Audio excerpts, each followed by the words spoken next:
Pakinaya mo na si Garcia. Eh, negative case sila sa airport. Tatagalan pa yun. Sige, alam mong meron na tagaya ka. Hindi ka na uminom, ha? Hindi ka siya.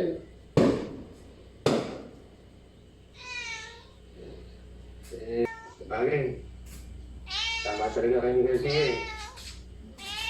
Dapat, sagbong na talaga ako. Mahal ko yung tao eh. At importante sa akin na mas maging masaya siya. Wala na akong magagawa. Hindi na si Jared eh. Alam mo, tama naman yung ginawa mo. Ibalik na. Balik na ni.